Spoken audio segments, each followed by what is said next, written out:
As the saying goes, the real scandal in Washington isn't what's illegal, it's what's legal. Now accused of violating campaign finance laws. Buying $1 million worth of ad time. Because people have got to know whether or not their president's a crook. Mr. Trump has repeatedly said that the $100 million you've raised for your campaign makes you a puppet for your donors. Are you? No, absolutely not. Like it or not, it takes money to make it in politics. And that number is rising at meteoric levels in the United States. While it's difficult to get a hard number, it's estimated that political spending in the 2020 election totaled nearly $14.4 billion, more than doubling the total cost of the record-breaking 2016 presidential election cycle.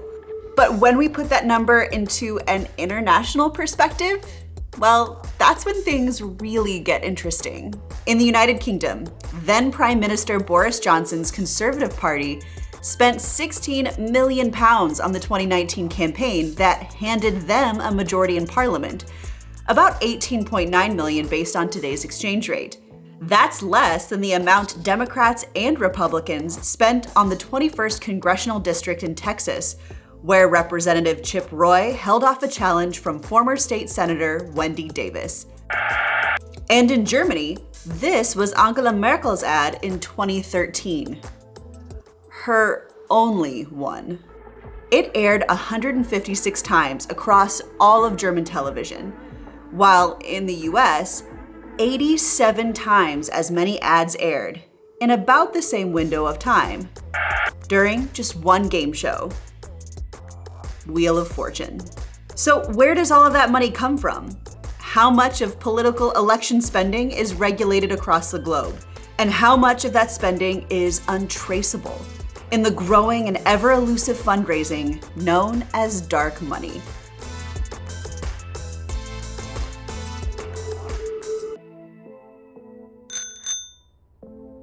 In our small town here in Germany, we just finished wrapping up a round of local elections. And watching it from an outsider's perspective had me reflecting a lot about just how interestingly different both campaigns and political finance happen to be between the US and Germany. Because the amount of money spent on US elections eclipses the annual total economic output of some small countries. The total spending by candidates, political parties, and independent campaign groups in the 2016 race was around $6.5 billion US. That's comparable to the GDP of that year of Monaco, Kosovo, Liechtenstein, or more than double that of Liberia. And the 2020 election cycle came with a cost that even I, as an American, find mind-blowing. The total cost of the 2020 election reached an unprecedented $14.4 billion, making it not only the most expensive election in history, but over twice as expensive as the previous presidential cycle. And that's more than the entire GDP of Albania or Malta for our European audience. But election spending didn't always used to be this way in the United States. Congress had made previous attempts to regulate campaign finance, such as with the Tillman Act of 1907 and then the Taft-Hartley Act in 1947, but neither was well enforced. I have never profited from public service. But after the Watergate scandal, historic election campaign finance reform moved its way through Washington. The Federal Campaign Act of 1974 is going to change American politics forever, and hopefully for the better. But that didn't stick around for too long. In the landmark case of Buckley versus Vallejo, the Supreme Court essentially said that election spending is free speech that can't be limited, expanding and codifying the relationship between the First Amendment and election spending. But not all election spending. Spending that goes directly to a candidate, sometimes referred to as hard money, is still capped, because those limits, according to the Supreme Court, are appropriative legislative measures to deal with the reality and appearance of improper influence. But the courts banned caps on what are commonly referred to as soft money, which is money that's spent independently of candidates. So in the minds of the courts, if I wanted to go out and personally purchase advertising space, whether that happens to be on the television or radio, well, I have the right to do that as an American under the First Amendment. And the court has affirmed this decision time and time again, loosening regulations and paving new pathways for money to surge through our elections. But some of those pathways are a little bit shadier than others. But I'm getting a little bit ahead of myself here. I think it's important that we go back and take a look at just how money is raised and spent in the United States on election campaigns, but also take a look at some other countries around the globe to give a little bit of a contextual comparison here on just how different money and elections are handled in nations across the globe. Hey guys, before we dive deeper into today's video on election spending and campaign financing, I wanted to talk to you about today's sponsor, NordVPN. As part of my job in the cycling industry, I'm not only riding bikes here in the Black Forest, but traveling all around the world. From ride testing with the pro teams in Europe and South Africa to spending weeks in the factories in Asia overseeing manufacturing and testing. But even though my travels take me to some new and exotic places, I still like to enjoy watching some shows and some news channels from the United States. It not only helps us to stay connected to the events shaping the lives of our families back home, but also helps to inform a lot of the content we create here on this channel. And thanks to NordVPN, we're not only able to get online protection with a single click, but we can stay at home virtually and not miss a single new episode or breaking story. And because one account protects up to 6 devices, I know I'm streaming safely whether we are watching our favorite news reporting and shows on our TV, laptop, or mobile device. Right now, if you head over to nordvpn.com/Black Forest, you can get an exclusive deal on a 2-year plan. Plus, if you decide you don't like it in the first 30 days, there is a money-back guarantee. But I have a feeling you're gonna love NordVPN as much as we do, so be sure to check them out today and start streaming and surfing the web safely and quickly. A lot of countries around the world have caps on how much you can spend in an election. And some countries, such as France, have laws which stipulate that major presidential candidates cannot spend more than 22.5 million euros, around $25 million on their campaign. But in France, they take it one step further. Not only does this law limit the total amount that a presidential candidate may raise and spend, but the government reimburses nearly half of campaign expenditures. Meaning that in reality, only about half of campaign finance funds actually come from private donations. So why do we see such a stark difference between money and politics when in reality, France and the United States share a lot of the same democratic values? Well, over the last 40 years, while France and other democracies in Western Europe have adopted stricter campaign spending limits, the US Supreme Court has taken America in the opposite direction by severely limiting lawmakers' ability to set such limits.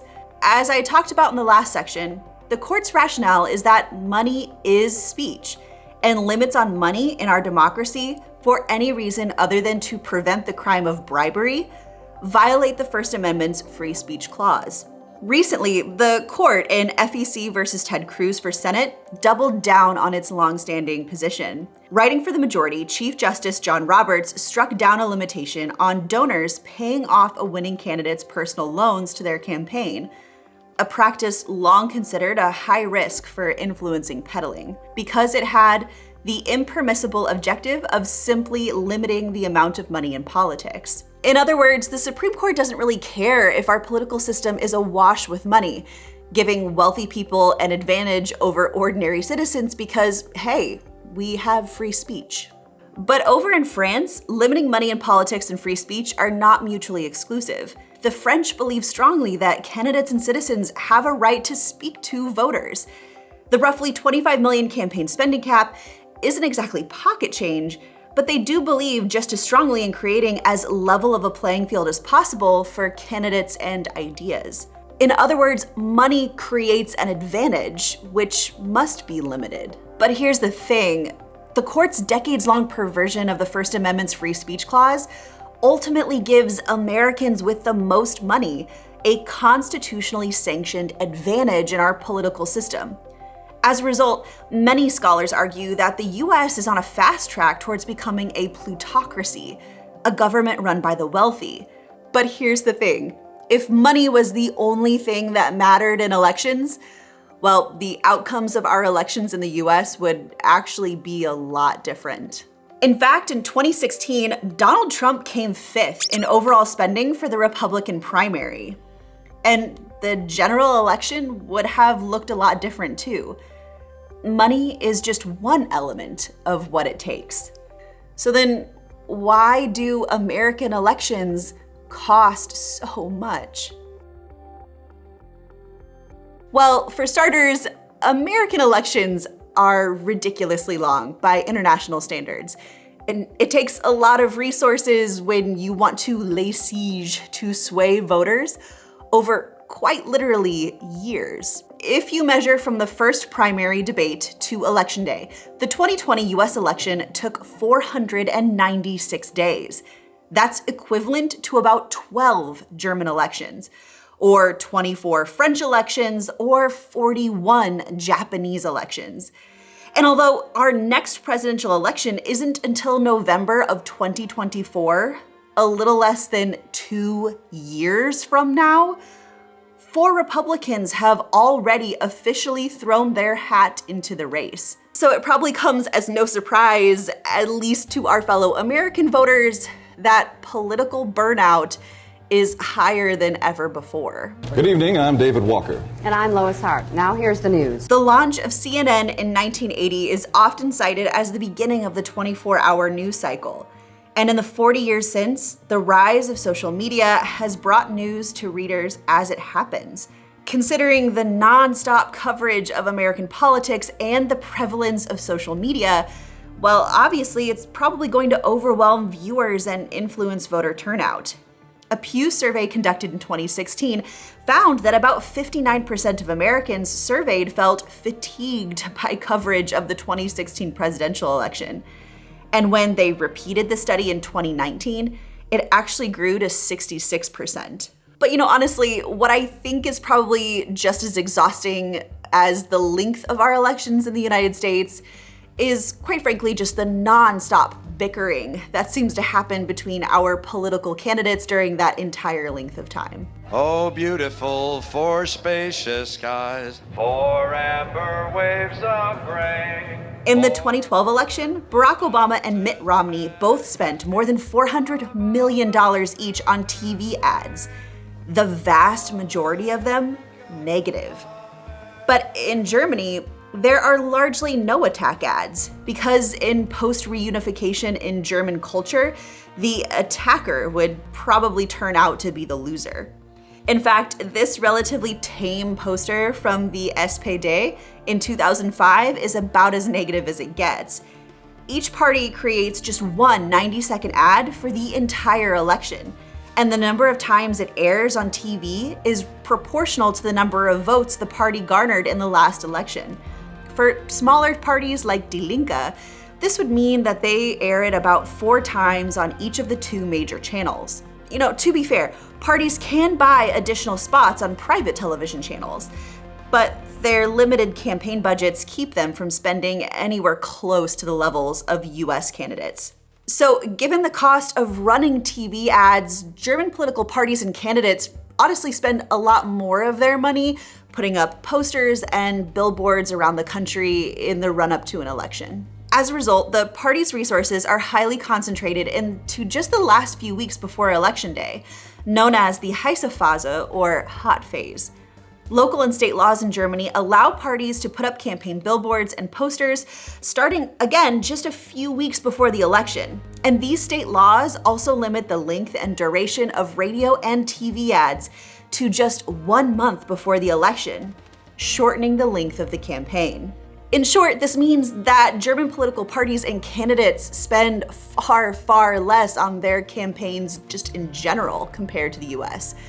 But as someone who watches all of this play out, honestly, I find it personally really refreshing. As a voter in the US, we're used to spammers inundating voters with phone calls, emails, text messages, and attack ads on television for months on end. But here in Germany, outside of political posters that are usually just plastered around an S-Bahn stop for a couple of weeks, yeah, you're not going to be as inundated with ads anywhere close to the same amount as what you would experience in the United States. But with all of that money comes a lot of distrust. According to a 2014 Ipsos poll, 93% of Americans responded yes to the question, do politicians listen more to donors than regular voters? And while the numbers aren't quite as staggering, voters across the globe are also starting to become more skeptical of their politicians' motivations. Take the United Kingdom, for example. In 1994, just 1 in 3 British people saw politicians as merely out for themselves. But by 2014, that number was 48%. And by 2021, that number climbed to 63%, meaning that almost 2 in 3 Brits now see politicians as serving their own self-interest more than their constituents. And a belief that politicians are out of touch also appears to be common amongst other OECD peers. Roughly half or more say elected officials don't care what ordinary people think. Interestingly, this is less so in Germany, where the share of the public who believe elected officials do care has actually increased since 2018. But there is a critical difference when it comes to American distrust and British distrust, whether that's in relation to politicians' motivations or the role that money plays in politics, and that's regulation. In the UK, there are no limits on how much individuals and groups can contribute to candidates or parties. However, there are strict limits on what candidates and parties can spend. In the year before an election, political parties running candidates in Great Britain's 632 constituencies can spend about £19 million each. Candidates themselves can spend based on how many electors there are in a constituency and whether they're urban or rural. So during the campaign for the UK's 2017 general election, political parties, candidates, and non-party campaigners spent around $40 million. And while that sounds like a lot, it's a fraction of what is spent in the United States. Just 1 year prior, in the 2016 presidential election cycle, Senate and House candidates, political parties, and outside interest groups spent a whopping $6.5 billion trying to influence federal elections. About 162.5 times as much. So to put this quite simply, although there are no limits on how much individuals can contribute to an election, well, there's no use raising all of that money if you can't actually spend it. So in the end, the UK's strict spending limits produce less incentive to give to political parties and candidates, so they raise far less money than in the United States. Plus, third-party political groups, what might be classified as political action committees in the US, are not actually major players there, with their spending honestly being relatively modest for comparison's sake. And that's actually a really good transition to the next section of this video. In the last section, we were talking mostly about hard money, which is donations that are given directly to a candidate. And again, to be fair, those are regulated by the Federal Election Commission. And hard money still makes up the majority of election spending in the United States. But that's changing. Because the Citizens United decision really did open the floodgates and removed the caps on a type of giving known as soft money, money spent independently from campaigns. And like I mentioned again in the very first section of this video, in the minds of the Supreme Court, buying political ads on TV or radio is simply just seen as an exercise of free speech. But the problem is that due to the cost of these ads, well, regular people like you and I probably aren't going to be able to afford it.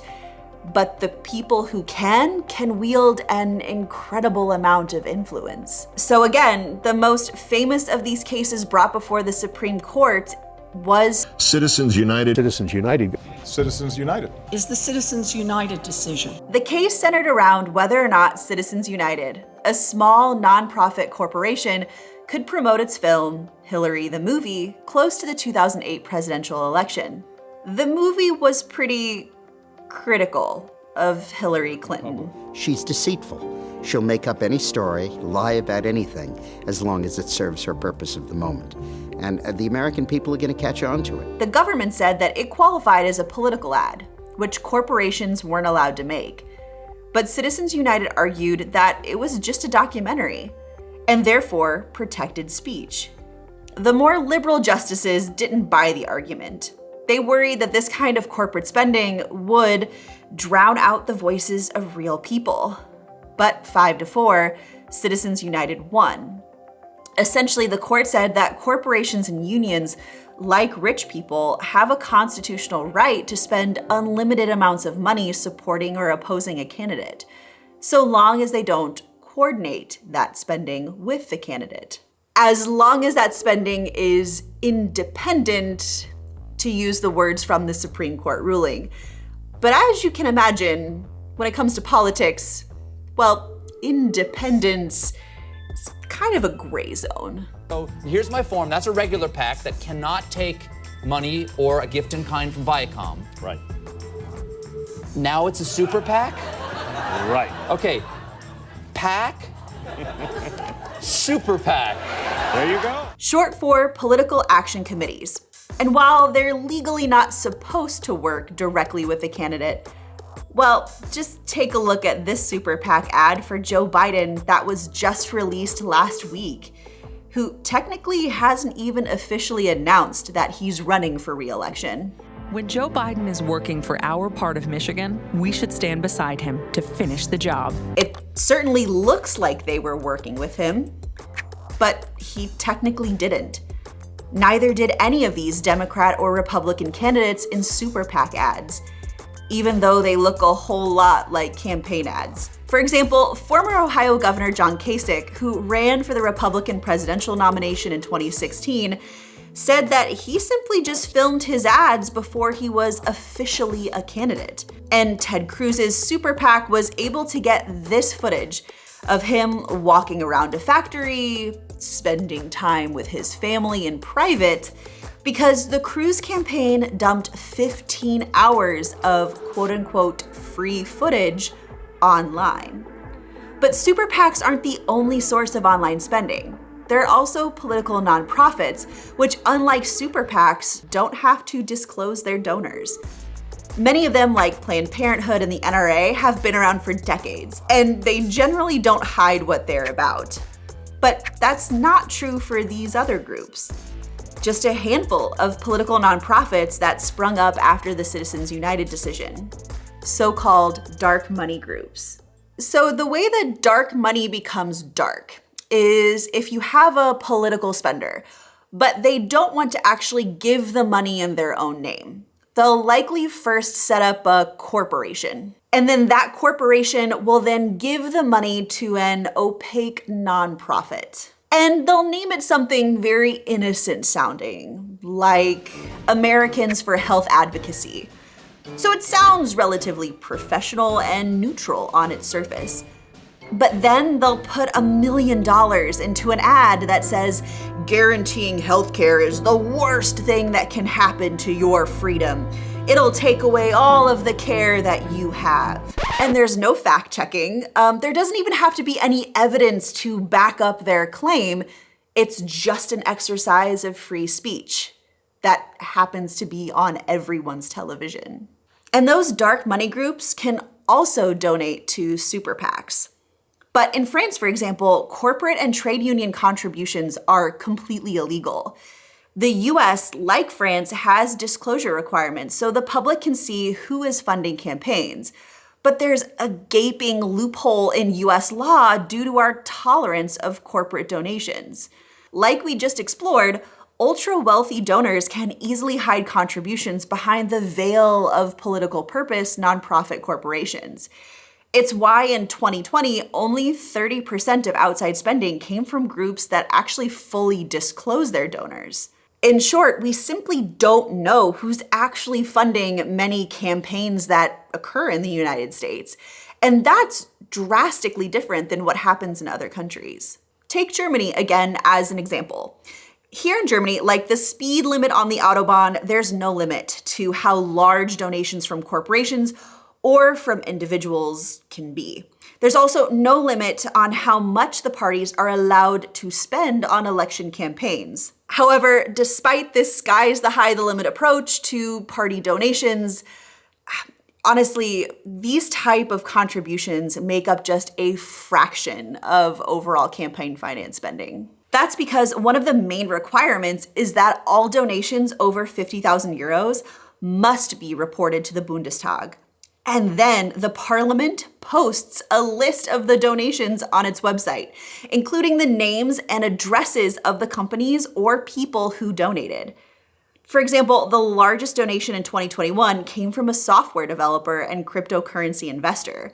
He donated about 1 million euros to the Greens, which, even if you're against that kind of money being thrown into election campaigns, at least there's accountability and transparency. But honestly, at the end of the day, one of the big reasons why American elections are so drenched with money is simply because we let them be. Most political figures in American presidential elections have been public figures for decades.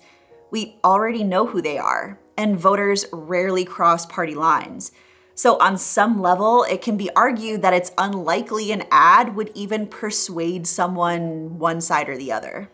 But when it comes to public policy, well, a little money still goes quite a long way. So the money that we spend in election campaign finance still has pretty significant influence well after that election actually ends. For starters, money can buy you powerful positions in government. During the Trump administration, he regularly tapped big donors and fundraisers to serve in his cabinet, such as Steve Mnuchin, the Secretary of the Treasury, Wilbur Ross, the Secretary of Commerce, and Betsy DeVos, the Secretary of Education. But it's not unusual for top presidential donors and bundlers to land cushy assignments after an election. Ambassadorships to sought-after locations such as London and Paris are usually reserved for big money players. For example, President Biden has named deep pocket donors, wealthy billionaire supporters, and election campaign funding bundlers for ambassador posts to countries such as Greece, Kenya, Argentina, Belgium, Slovenia, Malta, and Canada. But the second thing that money can buy you is influence on public policy itself. You see, when a lot of people think about dark money, it's often a kind of cartoonish quid pro quo or gangster-like relationship that comes to mind. When a donor sees a bill they don't like, they call up their bought congressman and say, "Shut that down." But the reality is that Congress operates in a lot more of a subversive and complicated way. These donors and advocacy groups will hire academics. They'll pay them to conduct biased studies, and they'll deliver presentations to congressional hearings financed by people that have a very specific outcome in mind, like this one on climate change. Presented by two think tanks, the Heritage Foundation and the Cato Institute, both of which have received millions of dollars from the oil and gas industry. But it even goes further than that. Take the Affordable Care Act, or Obamacare, for example. Like all major laws, it went through an intense revision process. For weeks, the public submitted suggestions and lawmakers drafted and redrafted amendments. And when the final bill was revealed, a researcher used a program similar to what college professors use to check for plagiarism, to see which comments had made the final cut. It turned out if you hosted a fundraiser for one of the bill's writers, the odds your suggestion made it in more than tripled. Because again, our elected leaders, whether they sit in the White House or in Congress, they spend a lot of time fundraising for their campaign. But that money they raise doesn't simply end when the ballot box closes, but follows them into the workplace and very much shapes the way that modern legislation is drafted.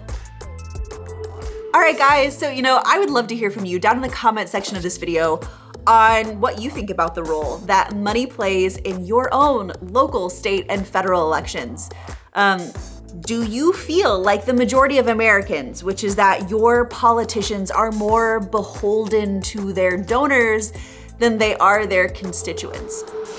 Do you think the role of money in elections is often dark and misused, or do you think it actually serves a pretty important critical role in amplifying the voices that need to be heard? I think it's a really fascinating discussion, and I look forward to hearing your thoughts down below. But as always, if you enjoyed what you saw today, be sure to hit that thumbs up button. And for more content from the Black Forest family, hit that subscribe button. So, I'll see you next Sunday. Tschüss!